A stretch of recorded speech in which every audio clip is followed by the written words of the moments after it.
لا إله إلا الله محمد رسول الله.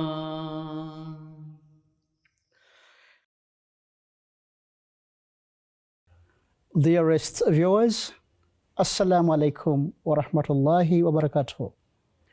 I welcome you all to another edition of Misconceptions Removed, a program we believe will have a positive impact on your understanding of Islam. My name is Muwanika Saeed, your host. We believe that Misconceptions Removed is a program that will improve your understanding of Islam because we dispel quite a number of misconceptions, misunderstandings in this particular region. In today's episode, we are to concentrate on the misconceptions around paradise.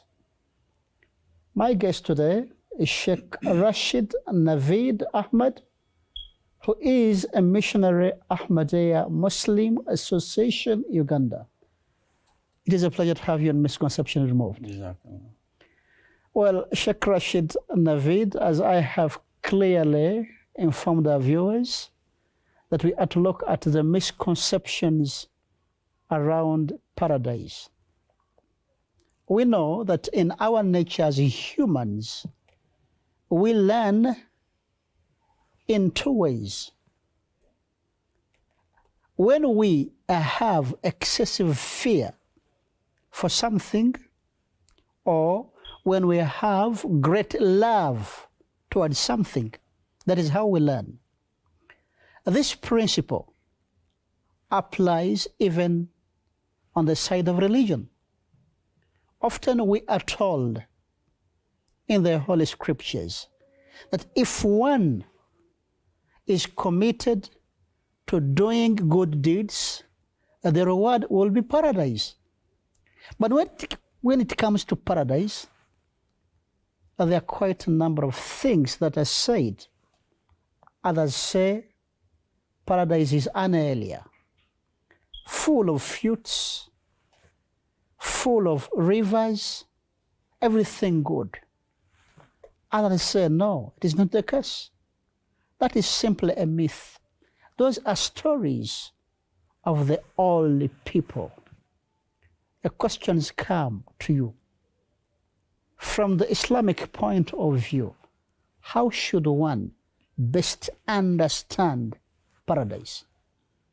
Jazakallah. Assalamu alaikum viewers. Bismillahir Rahmanir Rahim. It is true, as you mentioned, that it is the basic instinct of a man that he does some of his deeds due to either fear or the love. And in case of the religion also, obviously the believers, they do want to obtain the love and pleasure of their Creator, their God. And and obviously the maximum reward or the ultimate reward being described in the Holy Quran or according to the teachings of Islam, obviously is the paradise. Yes. And the word also which is used in the Holy Quran is Jannah. Jannah. Whenever that ultimate reward is mentioned in the Holy Quran of the believers, the word is used Jannah or Jannat, the heavens. Okay. Now, what we should remember is that this paradise or the Jannah is something which does not come from somewhere, anywhere outside, but it is within the human being. Okay? Within us. Within us. Okay. And number two, it will not be only what will be, a believer will be rewarded with it in the hereafter, but according to the understanding and the teaching of the Quran and Islam, it starts from this very life. And in fact, Allah the Almighty clearly says in the Holy Quran that وَلِمَنْ خَافَ مَقَامَ رَبِّهِ جَنَّتَانِ, that the one who fears God, Okay. for him there are two Jannah. So that means that there is one Jannah or the paradise which he will have as a reward in the hereafter, but as I said, it will start from this very life. So what is that Jannah which starts from this very life or which will be the reward in the hereafter? Is that pure love of God. Pure love. Love of God, which is instilled in somebody's heart for his Creator, for his God. That is the reality of paradise or the Jannah. And when it comes to these words which are used there, the promised Messiah ﷺ have explained these words, and he has explained in this way that these are just symbolic, you can say, the form of rewards which are mentioned. They are not literally the gardens which will be bestowed on believers in the hereafter.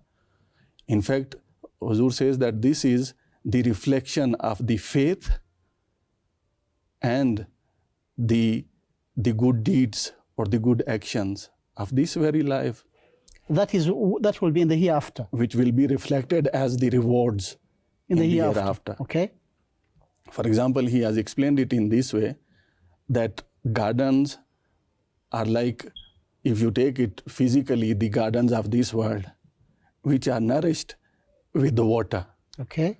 So when Allah the Almighty talks about the Jannah, whenever or most of the places in the Holy Quran, it talks about the Jannah and then the streams flowing beneath those gardens. Yes. So the faith is that garden or the fruit trees. Okay. And then those streams are the good deeds and good actions. Okay. Which nourish that garden, which is faith. I'm getting you. So it starts from within this world, and somebody starts getting that comfort, that satisfaction, that love of God. And then he starts acting on those commandments of Allah the Almighty out of that sincere love of God. Sheikh Rashid, when you say that pure love of God within man is what we can describe or characterize as paradise for man here on earth, can you explain more of that kind of pure love? Because when we say pure love, it means there is a certain level that one reaches for one to see that, yes, this one fears God, the other one fears God, but this one is slightly above than the other, and therefore is experiencing Jannah here in this material world. That pure love. That pure love, I can explain you in that way, that when one is following the commandments of Allah the Almighty, for example, offering salah, maybe fasting, some people may take it a burden on them. They may follow it, they may obey those commandments, but not contented. But somebody who is enriched with the love of God, then for him these things are not burdens. He feels satisfaction in doing those things. He does them joyfully. Joyfully. Okay? They don't remain as a burden for him. Or even if faces some difficulties, some challenges during that course of action, he's not bothered. He is not bothered. He feels them as the blessings, as the favors of God. Is it possible for one to be undergoing a trouble and he's not bothered? Those who really go through those, there is an example I can quote from one of the companions of the promised Messiah, ﷺ. Yes. That once he was caught by the mob when Hazrat Masih Maud ﷺ visited Jehlam, Hazrat Maulana Burhanuddin Jailmi Sahib. He was caught by the mob, and they were even pouring some cow dung in his mouth. And for him, he was saying that, O Burhan, that, O Burhan, how could it was possible for me to have these blessings? Yet people are pouring cow dung in his mouth. For him, he saw it as a blessing. He is seeing them as a blessing. So that is the level of that, you can say, I should say the love of God. When somebody is encompassed with that love, then he doesn't feel any difficulty or any challenge.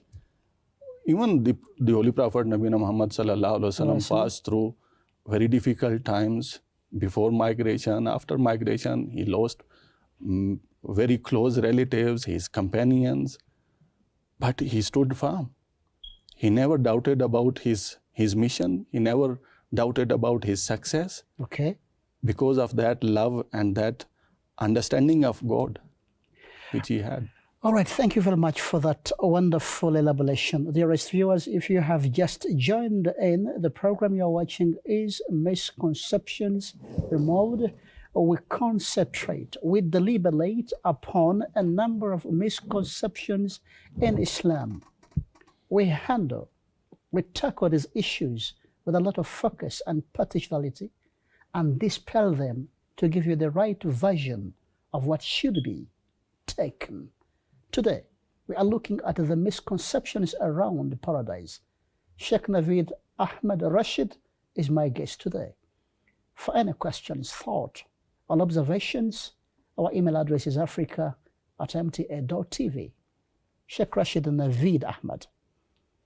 Once again, allow me to ask you, still upon dwelling on the misconceptions around paradise, I have heard it quite a number of times in the speech of Muslims that paradise will be only a place for Muslims, meaning that those ones who are not Muslims will not have the latitude, will not have the opportunity to enjoy it. How true is that? So to answer that question, there is no doubt that Islam, being the universal religion for all the people, for all the nation, for all the times, and being the complete and comprehensive religion and perfect religion as declared by Allah the Almighty Himself in Holy Quran, chapter 5, verse number 3, where Allah the Almighty Himself said that this day I have perfected your religion for you and completed my favor upon you and have chosen for you Islam as a religion. So there is no doubt that it is the claim of Islam and the Muslim that it is the best guidance. But that does not mean that no other one can reach those favors or the blessings by God, or cannot receive those blessings and the favors by God, because that remains only in the hand of Allah the Almighty.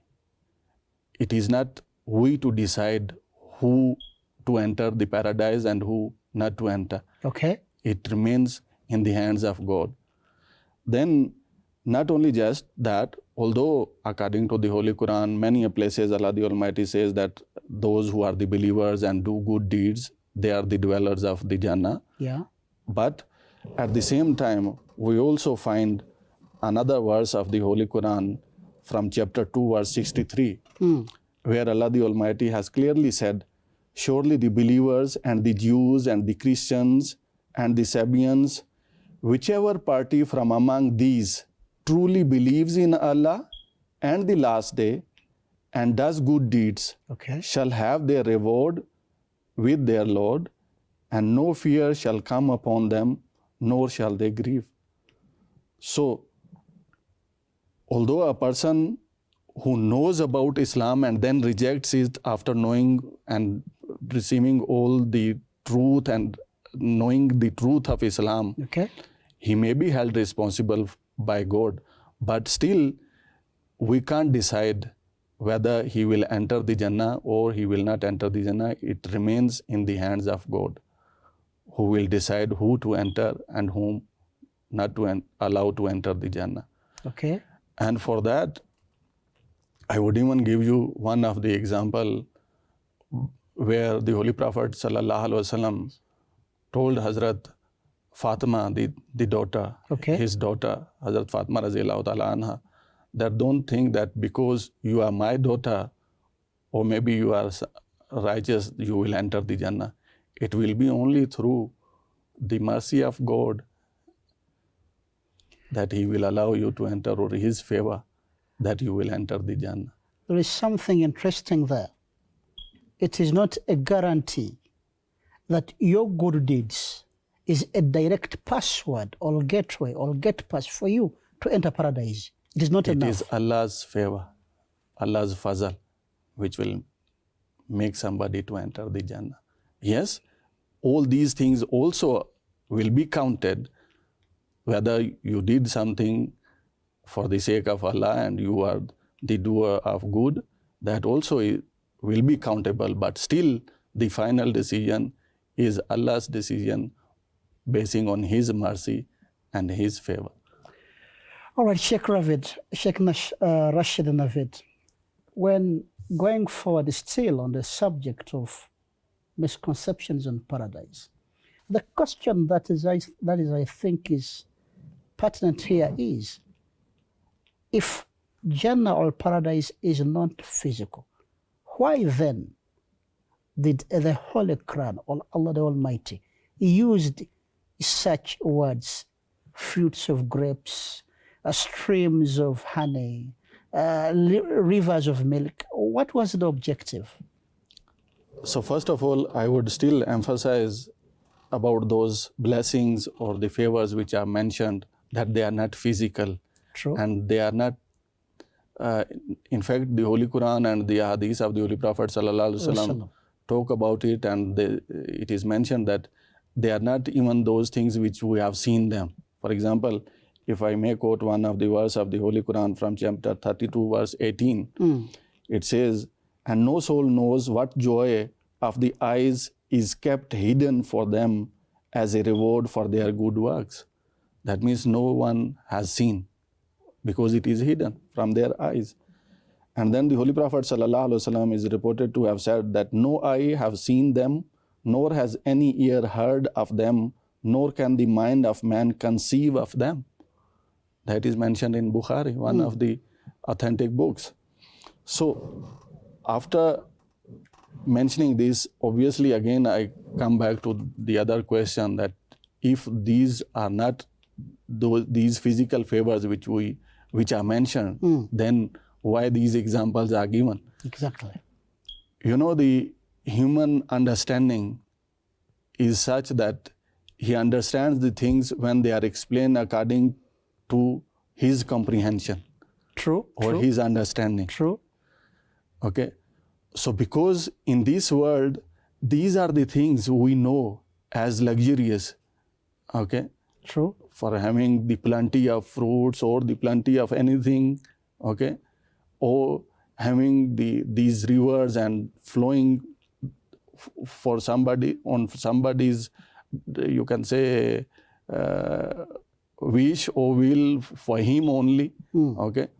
So, and even having the spouses which are beautiful, okay. All these are the luxuries or which we consider as the reward or the favor in this temporal world. In temporary world. So we are given these very examples to make us understand of those rewards, or to guide us, okay. Yes. The ultimate reward which we might have in the hereafter. Okay. But they are not physical; they are in symbolic form, as mentioned in the verses of the Holy Quran. And then, in fact, when these favors will be given to those believers, there is a verse from the Holy Quran where it is mentioned that kullama ruziku minha min samatir rizqan qalu hazallazi ruzikna min qablu wa tubihi mutashabiha. That whenever they will be given those fruits, okay, they will be provided with those fruits or the blessings, they would say, these are the fruits which were given before. So explaining this, Hazrat Khalifatul Masih As-Sani Raziyallahu Ta'ala Anhu, he says, the fruits of next world will in fact be the images of the quality of their own faith, okay. which they will see in the hereafter. When they will eat them, they will at once recognize and remember that they are the fruits of the faith they had in this world. Okay. And it will be out of gratitude for this that they will say, this is what was given to us before. This expression may also mean that what was promised to us. So that is how Hazrat Muslim Maud has explained these favors or these fruits which will be given in the hereafter. Okay.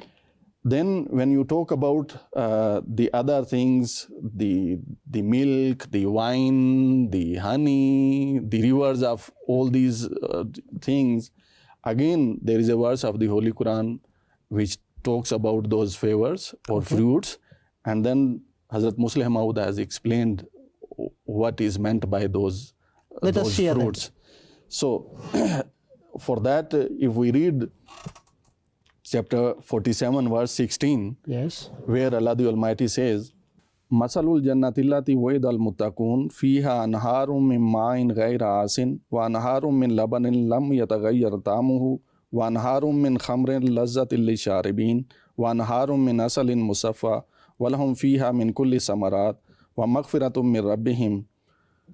So the translation of this verse is that the similitude of garden promised to righteous, therein are rivers of water which corrupts not. There is a water which corrupts not, yes, which is not contemplated with other things, impure things, and rivers of milk of which the taste changes not. Rivers of wine are delight to those who drink, and rivers of clarified honey. So now explaining this garden or these rivers, again I would continue and read his explanation. Promised Messiah's explanation. Hazrat Khalifatul Masih Sani. All right. Hazrat Mirza Bashiruddin Mahmud Ahmad Sahib. Great. He says, the word anhar, which has been used 4 times in the verse, besides other meanings, signifies light.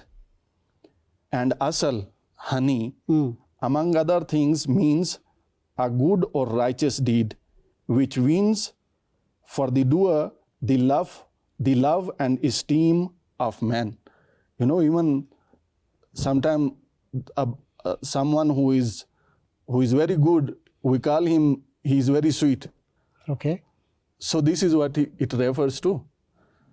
That signifies good and righteous deed which wins for the doer the love and esteem of men. In view of the signification of these 2 words, the verse may mean that the 4 things mentioned will be given to righteous in plenty.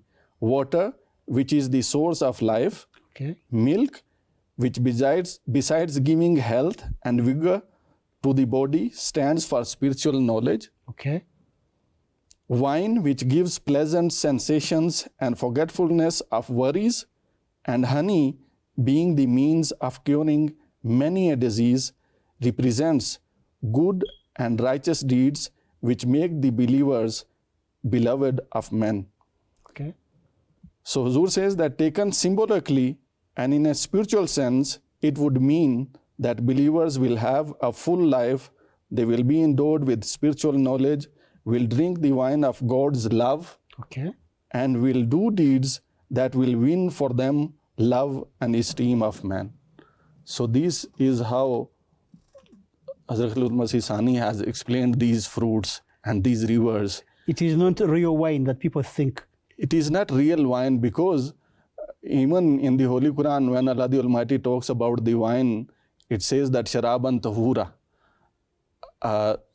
purified wine.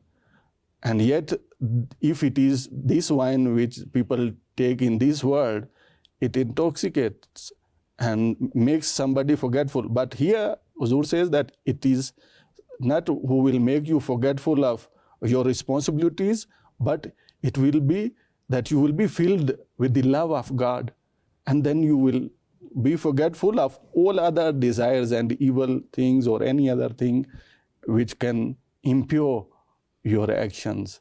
The other thing also, that to understand these favors and these blessings, okay, or to understand all these phenomena, I can give you an example of dreams and visions. Yes. In your dream and vision, sometimes you see a dream or vision that you are traveling, you are drinking something, you are playing, but in reality, You are don't not. do it. You are not doing it. Okay. I get you. So it is like same feeling, you can say. Okay. Although in dream you don't get a body, but in the hereafter, Allah the Almighty will give a body and a spiritual body, which will be given all other, you can say, these favors. Okay. And I want to end Definitely, with one yeah. of the extracts from the writings of the promised Messiah, alayhi salatu wasalam, Yes. where he also mentions of the visions Please do. to make it understand.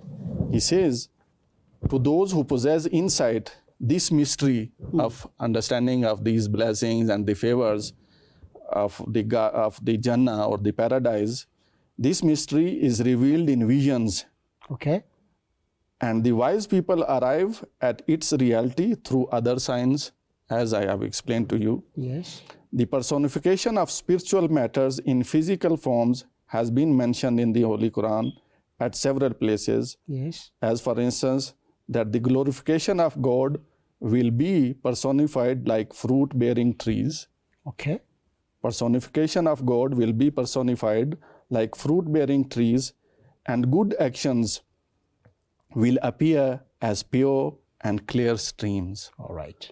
which will nourish the other gardens. Okay. So he has written this in Surma Chashma Arya. So that is the understanding of the ultimate reward, which is the paradise for the believers. Before you finally say goodbye to the viewers, what would be your concluding remarks to whoever is viewing us, wherever he is, about the misconceptions on this term paradise, in summary? So these rewards, as I said earlier, one should not take them literally. Yes. That is the first thing. But obviously, for any good action, if you get a reward by your worldly bosses, how can Allah the Almighty, who is your creator, who is your, you can say, the Rabb, who is your provider, who is the powerful God and living God, can leave you without rewarding? It is not there. It is not possible. If, as I said, the worldly bosses can reward you for your good Then performance, what about God? then what about God? It is obvious that He will reward. Okay. So everyone should try his level best to put in his all effort, have firm faith, and then try to practice that faith. Not only just should remain by word as a believer, but prove it through his actions that he really believes in that faith or in that religion. And then obviously that will attract the mercy and the forgiveness of Allah the Almighty and His pleasure and His love. Thank you very much, Sheikh Rashid Naveed Ahmad, for such a wonderful and exquisite clarification. I certainly believe our viewers have now got to understand that when we speak of paradise, it is not physical. For questions, thoughts, and observations, our email address remains africa@mta.tv. See you next time. You are watching Misconceptions Removed. Wassalamu alaikum wa rahmatullahi wa barakatuh. La ilaha illallah